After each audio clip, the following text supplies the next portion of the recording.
நான் எதிர்பார்க்காத டைமில் திடீர்னு அந்த ஃபோன் கால் வந்து இந்த மாதிரி அங்கிள் வர சொன்னாங்கன்னு சொன்னப்போ it was the right moment, very right moment அது. ஸோ அவர் கையால் வந்து அந்த போஸ்டர் ரிலீஸ் பண்ணது அண்ட் அந்த பிளெஸ்ஸிங் வாங்கினது, அவர் கூட அந்த டைம் ஸ்பெண்ட் பண்ணி பேசினது வெரி சென்டிமெண்டல். எனக்கு ரஜினி அங்கிள் அண்ட் ஜில்லுமா 2 பேருமே ஒரு நெக்ஸ்ட் அப்பா அம்மாவுக்கு அப்புறம் இன்னொரு அப்பா அம்மா மாதிரி தான்.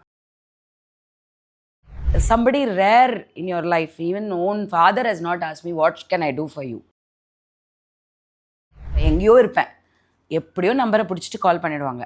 கால் பண்ணிவிட்டு நீ நேரில் வா பேசணும் அப்படின்வாங்க. ஸோ நேரில் போனால் பிக் பாஸ்க்கு அப்புறம் தான் எங்கள் வீட்டில் வந்து அம்மா கூட சொல்லுவாங்க, எங்கள் வீட்டில் ஒரு பின்னு இருக்குன்னா கூட அது வந்து ஒரு பிக் பாஸ்க்கு அப்புறம். ஸோ வாட் ஹஸ் இட் டன்னா, இட் ஹஸ் டன் எவ்ரிதிங்.